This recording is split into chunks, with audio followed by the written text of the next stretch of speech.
Welcome to Pimpy's Investment Chat, where we keep investment talk simple. And here's your host, Pimpy. What is going on out there, peeps?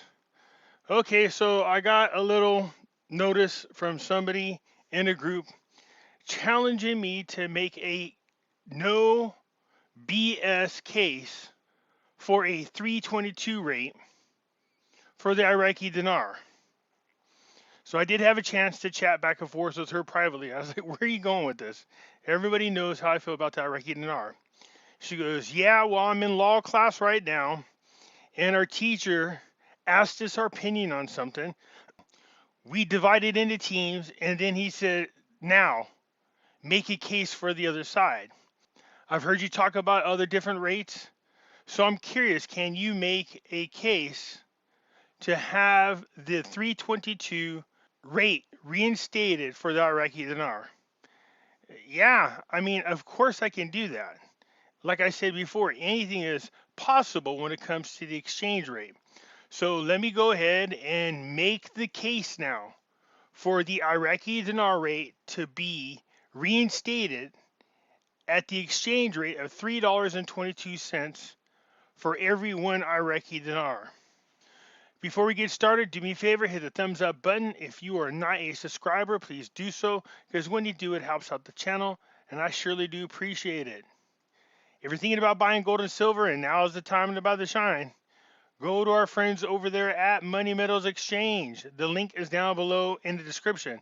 If you are a first-time buyer and you spend more than $100, use promo code Pimpy, P-I-M-P-Y, and you will get a free half ounce of silver.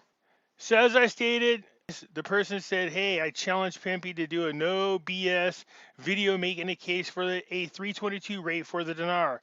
See this man right here? This is former Prime Minister Maliki. Guess what he's trying to become again for a second time? A Prime Minister. One of the reasons why Sadr and Al-Khademi wanted to investigate Maliki and his family is because a very large portion of the Iraqi dinars magically disappeared. They have no idea where it went. Rumor was that Maliki and his family stole a bunch of it. That's the rumor. I remember when Khademi went in to be prime minister, he wanted to investigate Maliki, and he was threatened. His life was actually threatened, and they told him not to do so. And then to send a message, they killed his best friend. Sends a message real clear. But it didn't keep Al-Khademi from investigating family members, and he found a lot of the dinars sitting with these family members. So I guess someone could say, so what, they got a lot of dinars, it makes them rich despite what the exchange rate is. I agree. I mean, if you got trillions of dinars, you're rich in Iraq at the current rate. It would seem to me if I was Maliki and I stole money from my country, once people found out, I'm dead. And that goes with my family members. So I have to make sure that if I go to make this bold move, that I must make sure that the money can stretch out so I can get my family out of there so they don't suffer the repercussions. If that's the case, then I want my Iraqi dinar to stretch out a little bit more. How can I make my Iraqi dinar stretch out just a little further and allow me a lot more value? Well, how about you change the exchange rate? I did a couple of videos in which I said Maliki changed the exchange rate. People are like, he can't change it. The CBI has total autonomy. They're separate from the government. Yeah, I know. You're preaching to the choir. I know that. But it still doesn't keep a corrupt person from doing it. So the Central Bank of Iraq does have its own autonomy. It's separate. They make the decision on the exchange rate. I'll show you what I'm talking about. So here you go. Investopedia, Iraq Central Bank. What is the Iraqi Central Bank? Well, the term Iraqi Central Bank refers to the National Central Bank of Iraq, established as Iraq's independent central bank by law in 2004, which is interesting because prior to that, there was only a handful of countries that did not have a Rothschild central bank. One of them was Yemen, the other one was North Korea, Cuba, Iraq, and I forget what the other one was.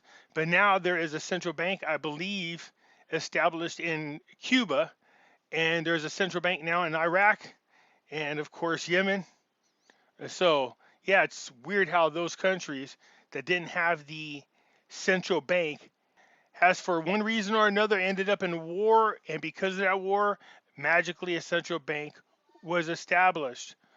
So, as established in Iraq's independent central bank by law in 2004, the bank manages domestic monetary policy and supervises the country's financial system, commonly referred to as the Central Bank of Iraq, the CBI. When you hear us reference the CBI, that's what we're talking about, the Central Bank of Iraq. Just like when you hear us from time to time, we'll call the Iraqi dinar the IQD. That's because it's the three letters that it's recognized on the Forex. It says it is headquartered in Baghdad and has four branches. Its formation was necessitated by the events that led up to the aftermath of the U.S. invasion of Iraq, as well as the fall of former leader Saddam Hussein. The bank was established with 100 billion dinars in capital provided by the state in exchange for 100% of the bank's capital stock. The federal government is the sole owner of this stock, which was not transferable. So Mustafa was recently appointed governor of the Central Bank of Iraq by Prime Minister Al-Kadhimi in September 2020. So, who appoints the governor that watches over all the activities of the central bank? That would be the prime minister, the same position that Maliki is trying for now. It says the CBI's main objectives is to ensure domestic price stability and to develop a stable and competitive market-based financial system, a system that consists of banks, financial companies, stock exchanges, and insurance companies. In fulfilling these objectives, the CBI aims to support sustainable growth and employment in the country. But looky here. The CBI undertakes the following main functions in order to meet these objectives: implementing Iraq's monetary policy and exchange rate policy, managing and holding Iraq's gold and foreign exchange reserves, issuing and managing the national currency of Iraq, the Iraqi dinar, the IQD, overseeing the payment system, along with regulating and supervising the bank sector.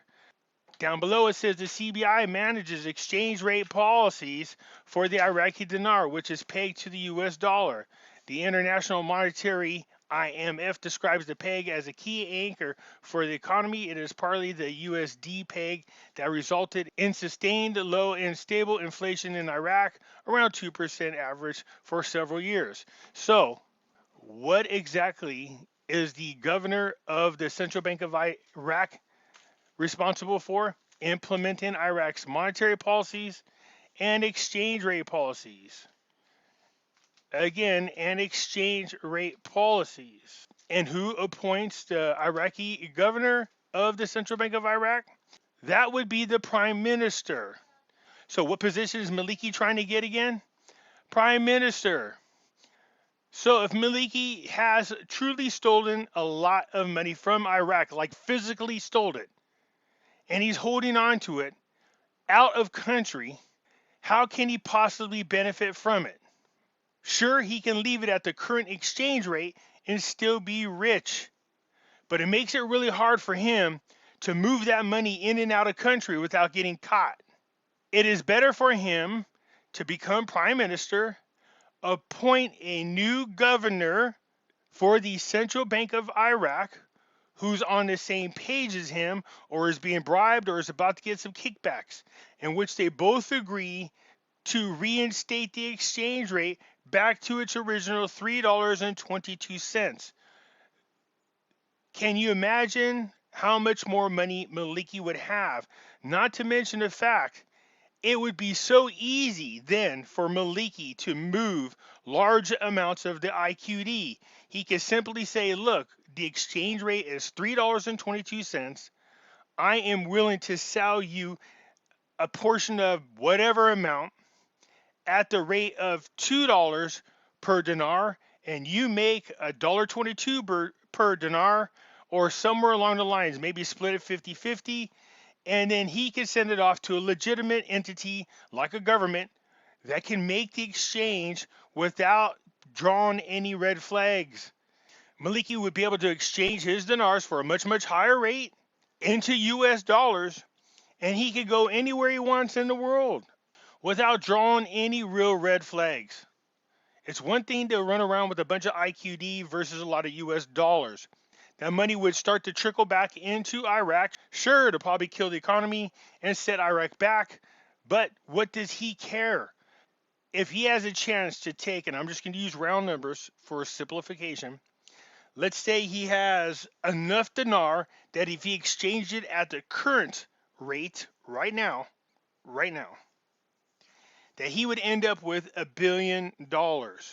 But if he changes the exchange rate and reinstates it to the 322, what are we talking about? That's a 4,000% increase in value. So where does his $1 billion become? Would Maliki pull this kind of stunt? I think he would.